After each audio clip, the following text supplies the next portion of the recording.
ఓం శ్రీ మాత్రే నమః ఛానల్లోకి స్వాగతమండి. కోరల పౌర్ణమి తర్వాత నుండి గ్రహస్థితిలో పెద్ద మార్పులు సంభవించబోతున్నాయి. అయితే గ్రహస్థితిలో మార్పుల కారణంగా ధనుస్సు రాశి వారి యొక్క జాతకంలో కూడా అనేక రకాల మార్పులు రాబోతున్నాయి. అలాగే ముఖ్యంగా ఒక సమస్య వీరిని వెంటాడబోతుంది. ఆ సమస్య విషయంలో వీరు చాలా జాగ్రత్తగా ఉండాల్సిన అవసరం అయితే కనిపిస్తుంది. అలాగే ఎన్నో రోజులుగా వీరు కంటున్న ఒక కళ ఈ సమయంలో నెరవేరబోతుందనే చెప్పుకోవాలి. అయితే ధనుస్సు రాశి వారి యొక్క గోచార ఫలితాలు ఈ కోరల పౌర్ణమి తర్వాత నుండి ఏ విధంగా ఉండబోతున్నాయి, ఎటువంటి సమస్యను వారు ఎదుర్కోబోతున్నారు, ఆ సమస్య నుండి ఏ విధంగా తప్పించుకోవాలి, అలాగే వారి జీవితంలో నెరవేరబోయే ఆ కోరిక ఏంటి, ఈ పూర్తి వివరాలు అన్నీ కూడా ఈ రోజు ఈ వీడియోలో వివరంగా తెలుసుకునే ప్రయత్నం చేద్దాం. వీడియోలోకి వెళ్లే ముందు మా చిన్న రిక్వెస్ట్ ఏంటంటే, ఇంతకు ముందు కనుక మా ఛానల్ని మీరు సబ్స్క్రైబ్ చేసుకోనట్లయితే సబ్స్క్రైబ్ చేసుకోండి. అలాగే పక్కనే ఉన్న గంట సింబల్ మీద ఆల్ అప్డేట్స్ ని క్లిక్ చేయండి. అప్పుడే మేము అప్లోడ్ చేసే ప్రతి వీడియోకి మీకు నోటిఫికేషన్ అనేది వస్తుంది. ఇక వివరాల్లోకి వెళ్తే కనుక మూలా నక్షత్రంలోని 1, 2, 3, 4 పాదాలు, పూర్వాషాఢ నక్షత్రంలోని 1, 2, 3, 4 పాదాలు మరియు ఉత్తరాషాఢ నక్షత్రంలోని 1వ పాదంలో జన్మించిన వారు ధనుస్సు రాశికి చెందుతారు. ఇది రాశి చక్రంలో 9వది. ఈ రాశికి అధిపతి గురువు. ఈ ధనుస్సు రాశిలో జన్మించిన వారు ఆత్మగౌరవాన్ని కలిగి ఉంటారు. స్వయం ప్రతిపత్తి కూడా అధికంగా ఉంటుంది. తమ సొంత విషయాల్లో ఇతరుల జోక్యాన్ని వీరు అస్సలు అంగీకరించరు. అలాగే ఎప్పుడూ కూడా ఎవరికైనా సహాయం చేయటానికి ముందు వరుసలో ఉంటారు. అలాగే ప్రతిఫలం ఆశించకుండా సహాయం చేయటానికి వీరు భావిస్తూ ఉంటారు. అలాగే ప్రతి విషయాన్ని స్వయంగా తెలుసుకుని తమకు తోచిన విధంగా చేస్తూ ఉంటారు. ఎవరైనా సలహాలు ఇస్తే ఆ సలహాలు అస్సలు పాటించరు. ఏ విషయాన్నైనా తమకు తాముగా లోతుగా పరిశీలించి ఎవరి సలహాలు పాటించకుండా ఆ విషయంపై ఒక సొంత అభిప్రాయానికి, సొంత నిర్ణయానికి వస్తూ ఉంటారు. దైవభక్తి, మంత్రోపాసన వీరికి అధికంగా ఉంటాయి. అయితే కోరల పౌర్ణమి తర్వాత నుండి గ్రహస్థితిలో మార్పుల కారణంగా ధనుస్సు రాశి వారి యొక్క జాతకంలో కూడా అనేక రకాల మార్పులైతే జరగబోతున్నాయి. ముఖ్యంగా ధనుస్సు రాశి వారు ఒక సమస్యను ఎదుర్కోబోతున్నారు. ఆ సమస్య నుండి తప్పించుకోవటానికి చాలా జాగ్రత్తలు తీసుకోవాలి. అయితే ముఖ్యంగా వీరు ఎదుర్కోబోయే సమస్య ఏమిటి అంటే కనుక, ముఖ్యంగా వివాహితులు ఎవరైతే ఉన్నారో, స్త్రీలు కావచ్చు, పురుషులు కావచ్చు, మీ యొక్క జీవిత భాగస్వామి కారణంగా మీకు అత్యంత సన్నిహితులుగా ఉన్న బంధువులతో కావచ్చు, మీ కుటుంబ సభ్యులతో కావచ్చు, మీ యొక్క తల్లిదండ్రులతో కావచ్చు గొడవలు జరిగే అవకాశం అయితే కనిపిస్తుంది.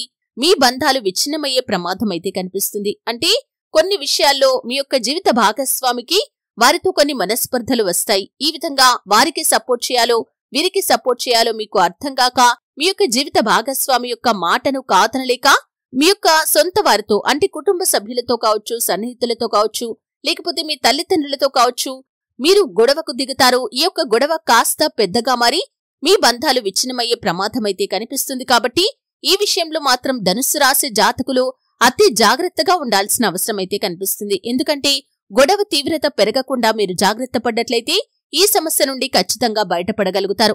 అంతేకాని మాట అనుకుంటూ పోతే, వాదించుకుంటూ పోతే సమస్య తీవ్రత పెరుగుతుంది తప్ప తరగదు. కాబట్టి ఈ విషయాన్ని మీరు గుర్తుంచుకుని మసులుకోవాలి.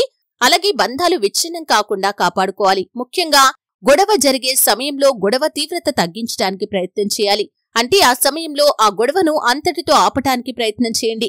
అంతేకాని వాదిస్తూ పోకూడదు. అలాగే ఎవరికో ఒకరికి సపోర్ట్ చేయకుండా మీకు ఎవరిది తప్పు అనిపిస్తుంది, ఎవరిది ఒప్పు అనిపిస్తుందో గుర్తించి తర్వాత ఒంటరిగా ఉన్న సమయంలో వారికి నచ్చజెప్పటానికి ప్రయత్నం చేయండి. అంటే ఒకరి ముందు ఒకరిని అవమానించినట్లుగా మాట్లాడకూడదు. ఒకరికి సపోర్ట్ చేస్తూ ఒకరిని నిందించకూడదు. ఈ విధంగా చేస్తే సమస్య తీవ్రత పెరుగుతుంది. వారితో మీ బంధం కూడా విచ్ఛిన్నమవుతుంది. కాబట్టి ఈ విషయాన్ని మీరు గుర్తుంచుకొని సమస్యను ఏ విధంగా పరిష్కరించుకోవాలో మంచి తెలివితేటలు, మంచి అవగాహన కలిగి మీరు మసులుకోవాల్సి ఉంటుంది. అప్పుడు ఈ సమస్య నుండి మీరు బయటపడగలుగుతారు. లేకపోతే బంధాలు విచ్ఛిన్నమయ్యే ప్రమాదమైతే కనిపిస్తుంది. కాబట్టి ఈ సమస్య తీవ్రత పెరగకుండా ఆపటం అనేది ఖచ్చితంగా మీ చేతిలోనే ఉంటుంది. ముఖ్యంగా ఒకరి కోసం ఒకరితో బంధాన్ని తెంచుకోకూడదు. అది ఎవరైనా సరే అండి. అంటే ఏవైనా పెద్ద తప్పులు అనిపిస్తే, అంటే వారి వల్ల మీ యొక్క జీవితం నాశనం అవుతుంది, వారు మీ లైఫ్ లో ఉంటే కనుక మీ యొక్క కుటుంబానికే ప్రమాదం అనిపిస్తే కనుక అటువంటి వ్యక్తులకి దూరంగా ఉండటం మంచిది. అంతేకాని సొంత వారిని ఎట్టి పరిస్థితుల్లో కూడా వదులుకోకూడదు. అలాగే ఒకరికి సపోర్ట్ చేస్తూ ఒకరిని బాధ పెట్టకూడదు. అది మీ తల్లిదండ్రులు కావచ్చు, మీ జీవిత భాగస్వామి, తోబుట్టువులు, సన్నిహితులు, దగ్గరి బంధువులు, కుటుంబ సభ్యులు ఎవరైనా కావచ్చు. ఒకరిని బాధించి ఒకరిని సపోర్ట్ చేసి అందరి ముందు అవమానించకూడదు. ఈ విధంగా చేస్తే బంధాలు విచ్ఛిన్నమవుతాయి, సమస్య తీవ్రత పెరుగుతుంది. ఈ విధంగా సమస్య పొంచి ఉంది, జాగ్రత్తగా ఉండాల్సిన అవసరమైతే ధనుస్సు రాశి జాతకుల యొక్క జీవితంలో ఈ సమయంలో కనిపిస్తుంది. అలాగే ఎన్నో రోజులుగా మీరు కంటున్న ఒక కల నెరవేరే అవకాశాలు కూడా ధనుస్సు రాశి జాతకుల యొక్క జీవితంలో కనిపిస్తున్నాయి. ముఖ్యంగా ఈ అంశం వచ్చేసి విదేశాలకు వెళ్లాలి అనుకునే వారి గురించి. అంటే విదేశాలకు వెళ్లటానికి ఎంతో కాలంగా మీరు ఆశను కలిగి ఉన్నారు. కానీ బడ్జెట్ పరంగా మీకు చాలా సమస్యలు ఉన్నాయి.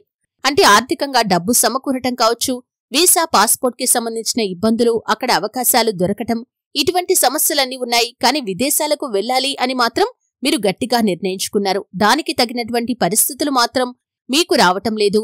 ఇటువంటి డైలమాలో ఉన్నారు. ఇటువంటి నిరాశలో కనుక మీరు ఉన్నట్లయితే ఈ సమయంలో మీ యొక్క నిరాశ ఆశగా మారే అవకాశాలు కనిపిస్తున్నాయి.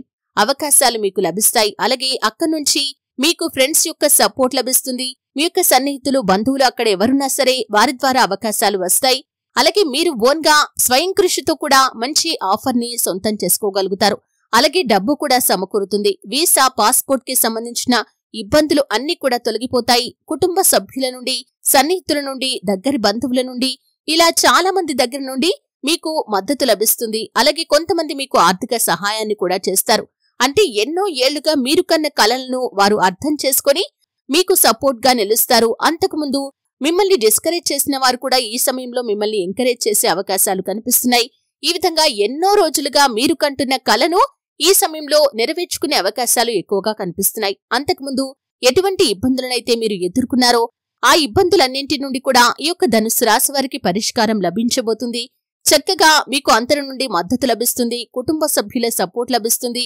మీ యొక్క తల్లిదండ్రులు కన్న కలల్ని కూడా మీరు నిజం చేయబోతున్నారు. అలాగే విదేశాలకు వెళ్లగలుగుతారు. అక్కడ మంచి అవకాశం వస్తుంది. కొంతమంది అక్కడే స్థిరపడాలి అనుకునే వారికి కూడా అక్కడ స్థిరపడటానికి మీకు మార్గం అంతా కూడా సుగమం అవుతుంది. ఈ విధంగా ఎన్నో ఏళ్లుగా కలలు కంటున్న వారి యొక్క కల ఈ సమయంలో నెరవేరబోతుందని చెప్పుకోవాలి. ధనుస్సు రాశి వారి యొక్క జాతకంలో అనేక రకాల శుభ ఫలితాలనైతే ఈ యొక్క కోరికనైతే వారికి నెరవేరబోతుందనే చెప్పుకోవాలి. ఎందుకంటే ఎంతో కాలంగా ఈ యొక్క కోరికను మీరు కలిగి ఉన్నారో ఈ కోరిక నెరవేరే అవకాశాలు ఎక్కువగా కనిపిస్తున్నాయి. అలాగే ధనుస్సు రాశి వారికి ఈ సమయంలో మరిన్ని శుభ ఫలితాలు పొందుకోవటానికి, అలాగే సమస్య తీవ్రత వారికి ఇంకా ఎక్కువ కాకుండా సమస్య తీవ్రతను తగ్గించుకోవటానికి హనుమాన్ చాలీసా పఠించాలి. సుబ్రహ్మణ్యేశ్వర స్వామిని ఆరాధించాలి. ముఖ్యంగా ధనుస్సు రాశి వారు జీవితంలో ఎప్పుడు కూడా సాధువులు, అర్చకులు, పూజారులు మరియు ఇతర పవిత్రమైన వ్యక్తులను ఎల్లప్పుడూ గౌరవించాలి. ఎప్పుడూ వారితో గొడవ పడకూడదు. వారితో కఠినంగా ప్రవర్తించకూడదు. భిక్షాటన కోసం యాచకులు మిమ్మల్ని సంప్రదించినట్లయితే ఎల్లప్పుడూ వారి కోసం ఏదైనా ఇవ్వటానికే ప్రయత్నం చేయండి. ఎప్పుడూ కూడా వారిని నిరాశపరచకూడదు. ఇలా చేయటం వల్ల మీకు మంచి ఆర్థిక ప్రయోజనాలు కలుగుతాయి. వీలైనప్పుడల్లా రాహుమంత్రాన్ని 108 సార్లు చదవండి. నవధాన్యాలను ఆలయ పురోహితులకు దానం చేయండి. అలాగే ఆహారాన్ని, నల్ల దుప్పట్లను కూడా పేదవారికి, యాచకులకు పంచిపెట్టండి. ప్రతిరోజు సూర్యుడికి నీటిని సమర్పించండి. అలాగే సుబ్రహ్మణ్యేశ్వర స్వామి ఆరాధన, గణపతి ఆరాధన కూడా మీకు మేలు చేస్తుంది. చూశారు కదండి, కోరల పౌర్ణమి తర్వాత నుండి ధనుస్సు రాశి వారి యొక్క గోచార ఫలితాలు ఏ విధంగా ఉన్నాయి, వారిని వెంటాడబోతున్న సమస్య ఏంటి, అలాగే ఎటువంటి కోరిక వారికి తీరబోతుంది, ఎన్నో ఏళ్లుగా ఉన్న కల నెరవేరబోతుంది. ఈ పూర్తి వివరాలు తెలుసుకున్నారు. ఎటువంటి దేవతారాధన మేలు చేస్తుందో కూడా తెలుసుకున్నారు. వీడియో నచ్చితే ఖచ్చితంగా లైక్ చేయండి. మరిన్ని మంచి మంచి వీడియోల కోసం ఇప్పుడే మా ఛానల్ ని సబ్స్క్రైబ్ చేసుకోండి.